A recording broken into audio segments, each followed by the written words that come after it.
Greetings 12th class political science students. Welcome back to our channel. Hope you all are doing great. And today we are going to start last chapter of the book, that is India since independence, and the chapter that we are going to study is recent developments in Indian politics. कि हमारी politics में क्या क्या developments हो रहे हैं, that thing we are going to discuss today, and that is going to be the last chapter of the book. Right? I hope 7 chapters you have seen and all those chapters are clear to all of you. So in the starting of the chapter, what is given to you? Let us start the chapter now. It's just like a swing, right? मतलब आप झूला देखते हो ना, you are able to see this kind of structure, right? मतलब देखो क्या हो रहा है. Some people in the form of Rajiv Gandhi are able to see, Lal Krishna Advani, and this kind of people are you all are able to see. देखो इसमें जैसे क्या लिखा है, वेदांता एक्सप्रेस लिखा है, वीपी हटाओ लिखा है, रथ यात्रा लिखा है, मंडल लिखा है, जिंदाबाद लिखा है, ये सारे टर्म्स इसमें लिखी हुई हैं, राइट? अब देखो firstly have the introductory part. अब देखो prices, reservation, J&K, these all are the issues, right? अब देखो क्या है, firstly let us we have a look that what we are going to study in this particular chapter. So in the last chapter we take a synoptic view of the last 2 decades of the politics in India. Last chapter में हम लोगों ने क्या study किया था, regional aspiration study किया था. तो we have understood the view of the 2 decades in the politics of our country. That we have understood कि कैसे कैसे डेवलपमेंट्स हुए, कैसे कैसे ऑटोनॉमिकली डिमांड इंक्रीज होना शुरू हो गई. All these things we have discussed, right? So these developments are complex. ये डेवलपमेंट क्योंकि इतने ईजी नहीं होते ना, राइट? क्योंकि डेवलपमेंट हमेशा क्या होते हैं, बहुत टफ होते हैं, right? For various kinds of factors came together to produce unanticipated outcomes in the period. और बहुत सारे फैक्टर्स हैं, एक टाइप के फैक्टर नहीं, फैक्टर्स भी बहुत सारे और कई टाइप के फैक्टर्स हैं. They came together lot of factors, किसके लिए? To produce unanticipated outcomes. और बहुत सारे फैक्टर्स है ताकि हम कुछ ऐसे आउटकम प्रिपेयर कर सके कंट्री के लिए. मतलब बहुत सारे डिफरेंट चीजें आप लोगों ने इस चैप्टर में पढ़ी. कहीं पर कोई डिमांड कर रहा है, कहीं पर सेसेशनिस्ट की डिमांड हो रही है, कहीं पर ऑटोनॉमी की डिमांड हो रही है, कैसे नेगोशिएशंस हो रही हैं. तो वो सारे के सारे फैक्टर्स आप लोगों ने पढ़ा, कैसे हमें डील करना चाहिए रीजनल एस्पिरेशंस को, राइट? सो अब देखो, the new era in politics was impossible to foresee, right? इसीलिए उस टाइम पीरियड पे क्या लग रहा था, ऐसा एक टाइम पे ऐसा फील हो रहा था हम लोगों को कि हमारी कंट्री में एक नया जो विजन होगा ना, नया एरा पॉलिटिक्स का, वो इम्पॉसिबल सा दिख रहा था. It is still very difficult to understand. और जो न्यू एरा है वो बहुत डिफिकल्ट भी है. These developments are also controversial. जो डेवलपमेंट्स है वो कॉन्ट्रोवर्शियल भी हैं. For those involve deep conflicts and we are still too close to the events. क्योंकि जो डेवलपमेंट्स है ना वो कॉन्ट्रोवर्शियल हैं, और जो लोग इसमें इन्वॉल्व है ना उनमें डीप कन्फ्लिक्ट्स आपको देखने को मिलते हैं. और हम आज भी क्या फील करते हैं कि आज भी हम इवेंट्स के बहुत ज्यादा क्लोज हैं, right? You can see, yet we can ask some questions central to the political change in this period. हम क्या कर सकते हैं, हम कुछ क्वेश्चंस पूछ सकते हैं जो इस टाइम पीरियड के पॉलिटिकल चेंज से रिलेटेड है, right? For example, what are the implications of the rise of coalition politics. अब देखो ये सारी की सारी चीजें कब होना शुरू हुई, जो आपने लास्ट चीजें स्टडी की, लास्ट चैप्टर जो स्टडी किया, उसके बाद ना हमारी पॉलिटिक्स में कुछ चेंजेस वगैरह हो रहे हैं. तो इन चेंजेस में आप लोग क्या फील कर रहे हो, that there are a lot of changes in the politics of the country, right? So इनके बाद इसके थ्रू आप लोग क्या गेन कर पा रहे हो, what are the implications of the rise of coalition politics for our democracy. जो हमारी कोलिशन गवर्नमेंट बनती जा रही थी, राइट? क्योंकि आप एक टाइम पीरियड ऐसा देखोगे कि हमारी कंट्री में कोई भी एक सिंगल पार्टी इस पोजिशन में नहीं होगी that it could be able to get majority. तो कोई भी सिंगल पार्टी जब मेजोरिटी गेन नहीं कर पाएगी तो of course we will be having a new scenario in the politics of our country, that will be the coalition government, right? तो जो कोलिशन गवर्नमेंट बनेगी उसका हमारी कंट्री की पॉलिटिक्स में क्या इंपॉर्टेंस होने वाला है, क्या करेंगी वो हमारी कंट्री के लिए. कुछ पॉजिटिव होगा, कुछ नेगेटिव होगा, तो क्या गेन करने वाले हैं. उसके अलावा what is mandalization all about. Mandalization क्या है, in which ways it change the nature of political representation. Mandal commission आप लोगों ने ना पहली क्लासेस में भी पढ़ा होगा, मतलब स्मॉलर क्लासेस में पढ़ा होगा. मंडल कमीशन जिसकी वजह से क्या हुआ था, reservation, 27% reservation for the basically backward people, है ना, specially SC category you can से, राइट? तो अब उस मंडलाइजेशन किसके बारे में है वो, और इसने कैसे हमारी कंट्री का पॉलिटिकल रिप्रेजेंटेशन चेंज कर दिया. What is the legacy of Ram Janmabhoomi movement आप लोगों ने अभी भी देखा होगा ना, अयोध्या में हम लोग क्या बना रहे हैं, राम मंदिर बनवा रहे हैं ना, तो वो कहां से है, वो लिगेसी कहां से आई है राम जन्मभूमि मूवमेंट की। And Ayodhya demolition for the nature of political mobilization, और अयोध्या कैसे एक सेंटर बन गई हमारी कंट्री में पॉलिटिकल प्रॉब्लम्स का, राइट वो सारी की सारी चीजें हम लोग डिस्कस करने वाले हैं। What does the rise of a new policy consensus do to the nature of political choices? इसके अलावा जो नई नई पॉलिसीज बन रही हैं हमारी कंट्री में वो क्या करेंगी, उनका नेचर क्या होने वाला है, जो हम पॉलिटिकल चॉइसेस यूज कर रहे हैं, न्यू पॉलिसी जो कंसेंसस बन रही है, मतलब हमारी जो एक आम विचार बन रहा है, राइट तो उसके बारे में हमारे क्या क्या नेचर है पॉलिटिकल चॉइसेस का, मतलब क्या क्या चेंजेस हो रहे हैं स्पेशली हमारे पॉलिटिकल सिनेरियो में, पॉलिटिकल सिस्टम में। तो all these things we are going to discuss in this particular chapter. You can say after the reading of the chapter with your arguments you will be able to explain these things, right? So the chapter does not answer these questions. ये आपको सारे के सारे answers नहीं देगा। Chapter बल्कि क्या करेगा, it simply gives you necessary information and some tools so that you can ask and answer this question when you are through with this book.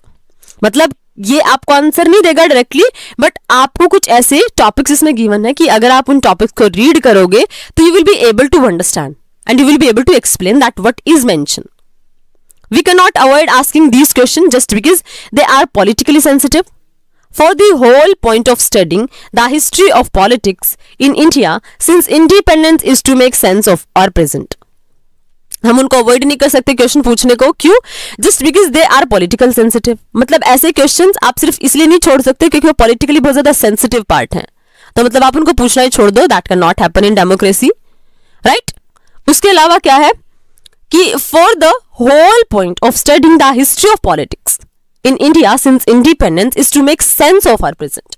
और आप देखो क्यों पढ़ रहे हो सारी चीजें, आप लोग स्टार्टिंग से लेके अभी तक इस बुक में particularly what you have studied about, आप लोगों ने क्या पढ़ा, यू हैव जस्ट स्टडीड ना कि हमारी कंट्री आज तक कैसे चलती आ रही है, इंडिया सिंस इंडिपेंडेंस ही तो आप लोगों ने पढ़ा है। तो what is the basic objective, कि आपको सिर्फ वो टॉपिक्स बताना जो पॉलिटिकली सेंसिटिव हैं?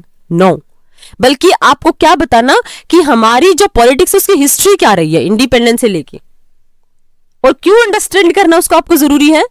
Because if you are able to understand the past you will be able to improve your future. We can learn a lot of things from our past. So the basic objective is to make you clear a lot of things, to make you understand that what was happening in our country at that particular time. उसके अलावा और क्या है, so that you can make policies for your future. So all these things, these are the basic objectives to read this particular chapter. I hope introductory part is clear to all of you. अब देखो, let us have a look what was the picture that we have seen in the starting of the chapter. What is this picture saying to you? देखो, ups and downs of various political parties in the 1990s appear too many. मतलब बहुत सारे ups and downs देखे 1990s का जो time period है ना, specially वो हमारी कंट्री में जाना जाता है किसके लिए, कोalition गवर्नमेंट के लिए। तो उस टाइम पीरियड में क्या होना शुरू हो गया, हमारी कंट्री में बहुत अप्स एंड डाउन्स आए। Like this cartoon draw in 1990 as a roller coaster right. मतलब देखो क्या हो रहा है, यहां से शुरू होकर सब यहां आगे और यहां खत्म हो जाएंगे, राइट। तो क्या रोलर कोस्टर ही तो है, राइट। तो अब वो क्या शो कर रहा है आपको, riding the roller coaster are Rajiv Gandhi, VP Singh, Lal Krishna Advani, Chandrashekhar, Jyoti Basu, N T. Ramarao, Devilal, P K. Mahanta and K Karunanidhi. ये सारे लीडर्स हैं जो इस पे मतलब कहीं ना कहीं कोई किसी व्यू को लेकर अपने आइडियाज एक्सप्रेस कर रहा है, कोई किसी व्यू को लेकर अपने आइडियाज एक्सप्रेस कर रहा है, right? So these things are explained in the introductory part of the chapter. I hope introduction is clear to all of you. So now let us have a look what is the chapter about. क्या आप chapter में read करने वाले हो? Let us start chapter formally now. Chapter name is recent developments in Indian politics. मतलब हमारी country में क्या क्या डेवलपमेंट्स हो रहे हैं, अगर आप आज के सिनेरियो में देखते हो तो क्या डेवलपमेंट्स आप देख पा रहे हो, राइट? तो देखो, कंटेक्स्ट ऑफ द 1990s, सबसे पहले आप क्या समझोगे, मतलब रिसेंट डेवलपमेंट कब समझोगे?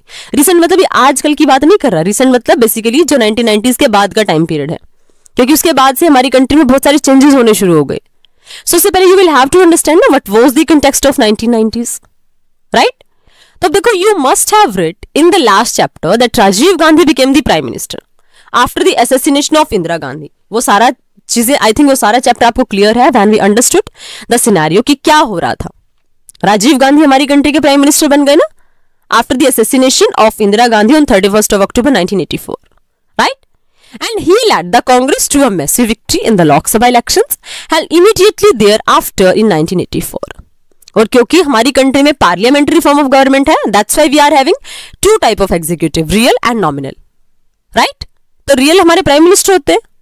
तो जैसे ही प्राइम मिनिस्टर को एसेसिनेट किया तो फाइनली क्या कर दिया हम लोगों ने, क्योंकि प्राइम मिनिस्टर की पोजीशन इतनी स्ट्रांग होती है हमारी कंट्री में, अगर प्राइम मिनिस्टर की डेथ हो जाती है ना तो we will have to conduct elections again, right? और इसीलिए देखो क्या हुआ, इसलिए जब हमारी कंट्री में ऐसी पोजीशन हुई कि इंदिरा गांधी का एसेसिनेशन हो गया, उसके बाद क्या हुआ, लोकसभा में मैसिव विक्ट्री हुई किसकी, राजीव गांधी जी की, right?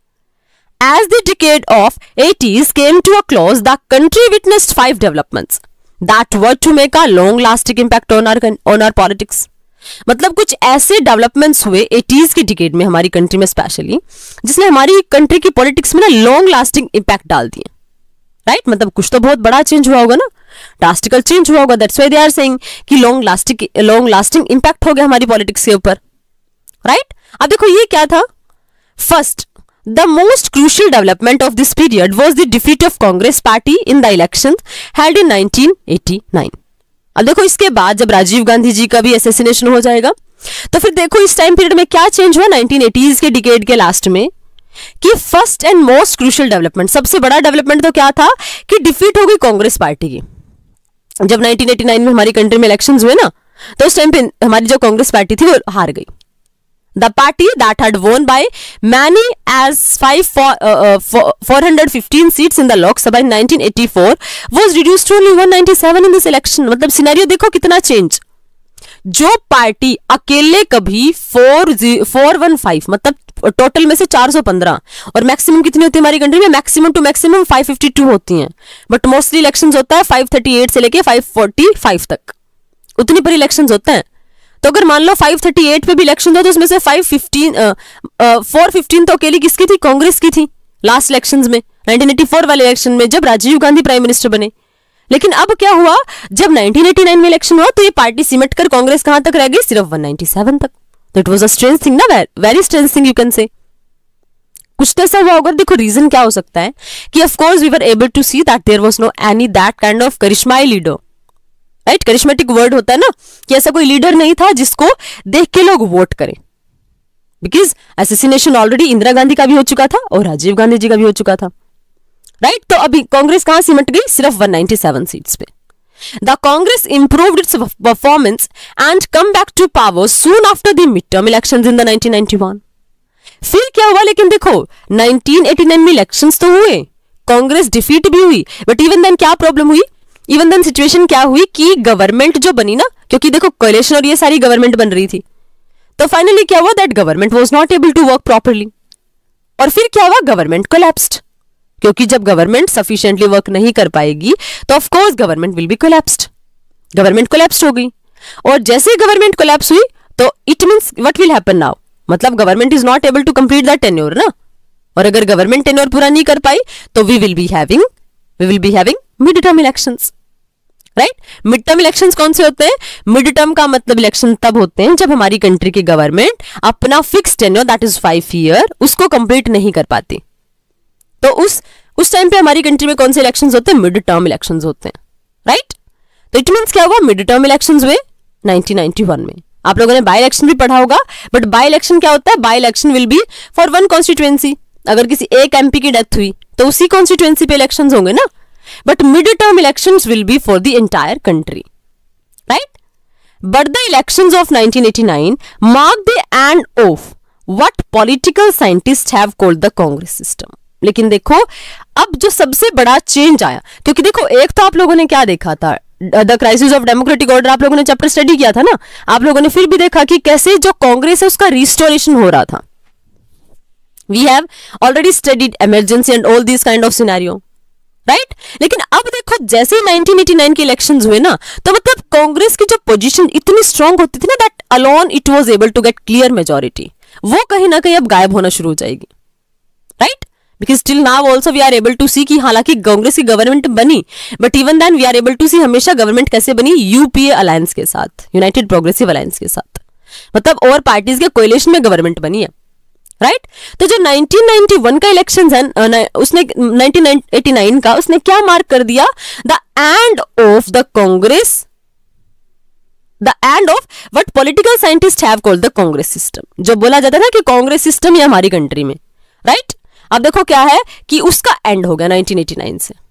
To be sure, the Congress remained an important party and ruled the country more than any other party even in this period since 1989, but it lost the kind of certainty and it earlier enjoyed in the party system.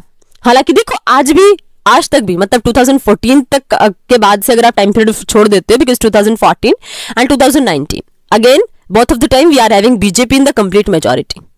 लेकिन अगर आप उससे पहले के scenario की बात करते हो ना 1989 से लेके 2014 तक की, तो भी आप देखोगे कि अदर पार्टीज की कंपैरिजन में that Congress is having more powers.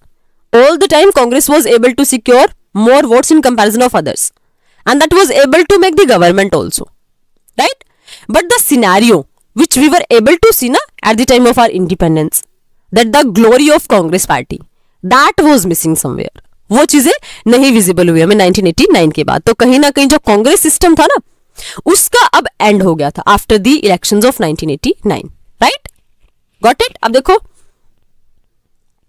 Congress less government, right Amul majority vote. अब देखो Congress leader Sitaram Kesri withdraw the crutches of support from Devegowda's United National Front. देखो क्या हुआ कि जब गवर्नमेंट कोलैप्स हुई तो देवगौड़ा की गवर्नमेंट से क्या लिया था, सपोर्ट वापस लिया था 1989, मतलब जब 1991 के इलेक्शंस हुए ना फिर दोबारा से इलेक्शंस हो गए थे। ओके अब देखो फिर I wish to find out if the Congress can still bounce back to its glory, to its old glory.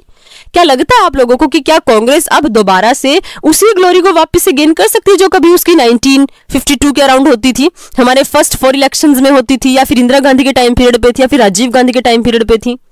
Can we get that glory back? क्या कांग्रेस वो ग्लोरी गेन कर सकती है? तो I think it is difficult, not impossible but it is difficult in the present scenario if we are able to see. वो difficult आपको visible हो रहा है, right, because of the lack of that kind of leadership which the Congress was having in that particular time period, right? अब देखो मतलब first आप लोगों ने क्या इश्यू पढ़ा, फर्स्ट तो ये कि जो कांग्रेस है ना कहीं कांग्रेस की डिफीट होगी तो कांग्रेस का जो कंट्रोल था कंट्री पे वो खत्म हो गया, राइट? आप लोगों ने पढ़ा 5 डेवलपमेंट्स हुए। तो सेकंड डेवलपमेंट क्या था? Second development was the rise of the Mandal issue in the national politics. और सेकंड कौन सा इशू था? मंडल इशू। अब ये क्या था?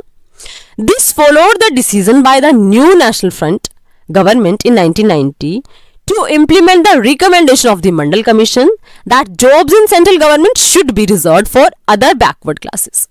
और ये मंडल कमीशन क्या था? ये मंडल कमीशन था जो न्यू नेशनल फ्रंट की गवर्नमेंट बनी थी ना 1990 में। उन्होंने क्या बोला? That they will be implementing the recommendation of Mandal commission, right? And what was the objective of Mandal commission? That there will be reservation specially in the central government job. For what? Central government, right? And for what? For whom? The reservation will be for the backward classes.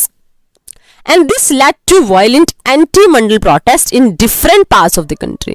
और इसने क्या कर दिया? कहीं ना कहीं हमारी country में जो अदर पार्ट्स है ना उसमें क्या करना शुरू कर दिया? एंटी मंडल प्रोटेस्ट जो दूसरी कंट्री के पार्ट्स है ना उसमें। क्योंकि देखो अगर रिकमेंडेशंस दी हैं that we will be having 27% reservation, ये क्लियर कट बोल दिया गया था, राइट? लेकिन अब क्या होगा? Those people who will not be belonging from other backward classes they will be feeling ना कि ये तो हमारे साथ क्या हो गया? इनजस्टिस हो गया। मतलब if we are doing that work, if we are studying, they are also studying, right? But if they are getting selection suppose on 60, then why should we make effort to get 80? Getting my point? तो मतलब अब उसने क्या कर दिया? जैसे ही Mandal commission की रिकमेंडेशन को एक्सेप्ट किया गया तो यहां पर क्या हो गया? एंटी मंडल प्रोटेस्ट हमारी कंट्री के डिफरेंट पार्ट्स में होना शुरू हो गए। This dispute between the supporters and opponents of OBC reservation was known as the Mandal issue। और यही इशू जो कुछ लोग बोल रहे थे कि मंडल कमीशन की रिकमेंडेशन इंप्लीमेंट होनी चाहिए, रिजर्वेशन होना चाहिए, कुछ लोग जो बोल रहे थे नहीं it should not be there, तो उसी के बीच में जो कन्फ्लिक्ट हुआ उसी को क्या बोला जाता है? Mandal issue. And was to play an important role in shaping politics after 1989। और ये वो बहुत इंपॉर्टेंट इशू है जिसने हमारी कंट्री में हमारी पॉलिटिक्स को बहुत लार्ज स्केल में शेप प्रोवाइड करवाई है, right? This was the second issue. अब देखो caste no bar, class no bar, Amul bar, right? Amul butter, every Mandal's choice, मतलब देखो ये अब कहीं ना कहीं देखो एड वाले भी क्या करते हैं, कहीं ना कहीं जो प्रोडक्ट्स हैं they are also trying to connect themselves with the sentiments of the people and that happens every time, right. अब देखो फिर क्या है, third problem what was that the economic policy followed by the various government took a radically different turn. अब जो हमारी economic policy थी ना उसने बहुत ज्यादा ड्रास्टिकली चेंज होना शुरू कर दिया, डिफरेंट वे में रैपिडली चेंज होना शुरू कर दिया। अब देखो वो कैसे, this is known as the initiation of the structural adjustment programme और द न्यू इकोनॉमिक रिफॉर्म्स। अब यहां से देखो हमारी कंट्री में रिफॉर्म्स आएंगे जिनको बोला जाता है एलपीजी रिफॉर्म्स। एलपीजी वो वाला नहीं है जो आप सिलेंडर यूज करते हो, this is liberalization, privatization and globalization, these reforms are there, right. तो ये रिफॉर्म्स क्या हुए, रिफॉर्म्स ये start with new economic reforms start हुए, started by Rajiv Gandhi. These changes first became very visible in 1991 and radically change the direction that the Indian economy had pursued since independence. और ये कब शुरू हुए, 99 मतलब हालांकि स्टार्टिंग तो इनकी कब हो गई थी, राजीव गांधी के टाइम पीरियड में, बट विजिबल इंपैक्ट कब दिखा, in the year of 1991, right, जिसने हमारी कंट्री की पॉलिटिक्स को पूरा का पूरा, not politics but economy also, जो हम इकोनॉमी लेके चल रहे थे ना, हम लोगों ने देखो क्या किया हुआ था कि हम हमारी कंट्री के प्रोडक्ट्स को इंपॉर्टेंस देना शुरू करेंगे। तो हमने क्या कर लिया था, एक टाइप से अपनी इकोनॉमी को क्लोज इकोनॉमी रखा हुआ था ताकि हम किसी भी प्रोडक्ट्स को अपनी कंट्री में एंट्री नहीं दे रहे थे। बट यहां से क्या हो गया, we open the gates for all the people, that was the major change, right.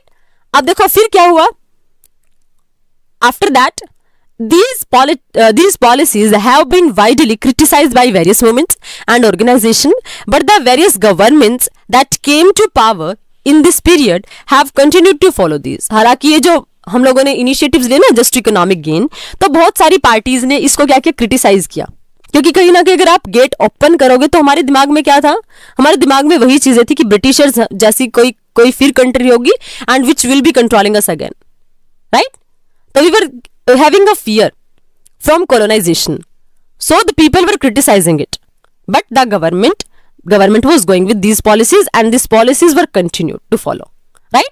So this thing was happening, this was the third issue, that was the regarding the economic reforms of the country, right। अब यहाँ पे क्या, I wish to be sure if this phenomena would have a long term effect, मतलब मैं कोशिश, मतलब मेरी wish है कि ये जो फिनोमिना है जो इकोनॉमिक रिफॉर्म्स का, वो हमारी कंट्री के लिए लॉन्ग इफेक्ट दे, राइट। अब देखो ये क्या करने, लोन HRI फॉरेन, ये सारी की सारी IMF, West Bengal, new economic order under construction, ये सारी की सारी चीजें, वेलकम टू प्रोस्पेरिटी। मतलब अब देखो क्या शो हो रहा है, कहीं ना कहीं ये चीजें वो आपको शो हो रही हैं कि हमारी कंट्री में ना नई इकोनॉमी कहीं ना कहीं हम इंट्रोड्यूस करवा रहे हैं। अब देखो risky, difficult, yes, but once we reach there all our worries will be over, think of that. अब मतलब ये क्या बोल रहे हैं कि जो ये सारी चीजें, अब मतलब ये देखो यहां से डेवलप होकर हम लोग यहां पर पहुंच रहे हैं, वहां पर जहां पर लिखा हुआ है welcome to prosperity.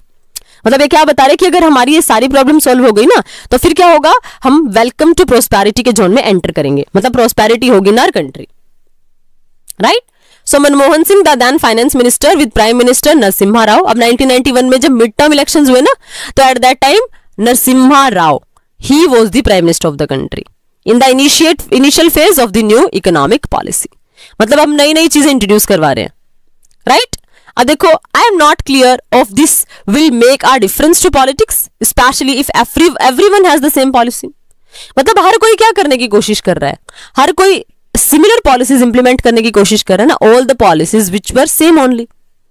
So the cartoon is asking from you, is it beneficial if we are having similar policies? So can we see any kind of positive change? Can we see any kind of difference in the politics? Right? Every time in the last chapters also we have understood कि हमेशा ना यही होता है, हम लोग क्या करते हैं, we just try to say that something will be changing but everything remain constant only. Because I have already told you कि USA में तो बोला भी जाता है कि पार्टीज की आइडियोलॉजी ऐसे सेम होती है जैसे कि वो शराब की 2 बॉटल्स हैं, उनके अंदर मटेरियल एक ही है, बस लेबल अलग लगा हुआ है, तो मतलब आइडियोलॉजी सिमिलर ही होती है। आज भी आप लोग देख रहे हो तो पॉलिसीज कुछ ज्यादा चेंजेस नहीं है पॉलिसीज में, just the names have been changed, right. After that fourth क्या था, fourth was that a number of events culminated in the demolition of the disputed structure of Ayodhya known as Babri Masjid. अब देखो ये क्या कर दिया, बाबरी मस्जिद जो सब कंट्री का बहुत कंफ्लिक्टिंग इशू रहा, बहुत ईयर्स के बाद जाकर उसको सॉर्ट आउट किया गया, क्या कर दिया गया 1992 में, इस बाबरी जो मस्जिद थी ना, इसको डिस्ट्रॉय कर दिया था। ये थी स्ट्रक्चर, ये मतलब अयोध्या में बनी हुई थी। And the people of Hindu religion they were saying that here before that masjid that there was a Ram mandir, and the Muslim people they were saying that it is the Babri Masjid only. Hindus were saying that Babur firstly broke down, he has broken that particular temple and after that he has constructed that mosque, वो मस्जिद जिसको बाबरी मस्जिद बोलते हैं। and that's why उन्होंने हिंदुओं ने aggression में क्या कर दिया, उस बाबरी मस्जिद को डिस्ट्रॉय कर दिया। So this event symbolized and triggered various changes in the politics of the country and intensified debates about the nature of Indian nationalism and secularism. अब एक ऐसी कंट्री जिसको आप बोलते कि वो सेक्युलर है और वहां पे रिलीजन के नाम पे सारी चीजें हो रही हैं। So can we think about this kind of things, कैसा पॉसिबल है एक सेक्युलर कंट्री में? तो इसने कहीं ना कहीं क्या क्वेश्चन खड़ा कर दिया हमारे सामने कि हमारी कंट्री का नेशनलिज्म और सेक्युलरिज्म एक्चुअली में कैसे वर्क कर रहे हैं if these kind of actions are happening in the country, right? These developments are associated with the rise of the BJP and the politics of Hindutva. अब यहीं से तो आप देख पा रहे हो ना, अगर आप आज भी बीजेपी का सिनेरियो देखते हो ना, you will be able to say कि BJP is tilted toward Hinduism, आपको क्लियरली विजिबल हो जाएगा। यहीं से वो हिंदुत्व का इशू कहीं ना कहीं अराइज होता है, यहीं से बीजेपी का राइज होता है और उनका फ्रूट उनको कब मिलता है? 2014 के इलेक्शंस में। अब देखो, ईश्वर अल्लाह तेरो नाम सबको सन्मति दे भगवान, मतलब भगवान के नाम पे तो झगड़े हो रहे हैं ना। ऑल दो वर्शिप उनको भी करनी थी, मुस्लिम्स को भी वर्शिप करनी थी, मुस्लिम्स हिंदूज को भी वर्शिप करनी थी, but even then conflict was there, right? अब देखो उसके बाद और फाइनली क्या था? The assassination of Rajiv Gandhi in May 1991 led to the challenge in the leadership of the Congress party. और फाइनली क्या होगा, जब असैसिनेशन हुआ राजीव गांधी जी का, इसने हमारी कंट्री की लीडरशिप को ही चेंज कर दिया और स्पेशली कांग्रेस को खत्म ही कर दिया एक टाइप से। ऑल्दो हालांकि कांग्रेस रहेगी but it will not be able to get that much power, right? He was assassinated by a Sri-Lankan Tamil linked to LTTE। हमने पिछले चैप्टर में पढ़ा था ना ये LTTE मतलब लिबरेशन ऑफ तमिल टाइगर इलम। तो जब क्या हुआ, वहां पर तमिल्स लोगों को राइट नहीं मिल रहे थे, तो Rajiv Gandhi was trying to think कि हमारी कंट्री के ही मेंबर्स हैं तो हमें इनको राइट्स के लिए हेल्प करनी चाहिए, but Sri Lankan people thought that it is the attack on the sovereignty of Sri Lanka.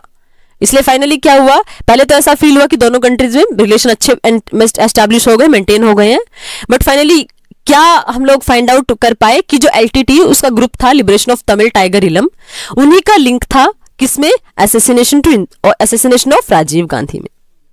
So when he was on the election campaign tour in Tamil Nadu in the elections of 1991, कब हुआ असैसिनेशन? जब वो अपने इलेक्शन की कैंपेन के लिए तमिलनाडु में गए हुए थे। Congress emerged as a single largest party followed Rajiv Gandhi's death. The party chose Narasimha Rao as the prime minister. Congress को देखो सिंगल लार्जेस्ट पार्टी तो बनी और क्या बना? PV नरसिम्हा राव, वो क्या बने? हमारी कंट्री के प्राइम मिनिस्टर बने। तो मतलब अब कहीं ना कहीं गांधी फैमिली से चीजें अब कहीं पीछे हट रही हैं, राइट?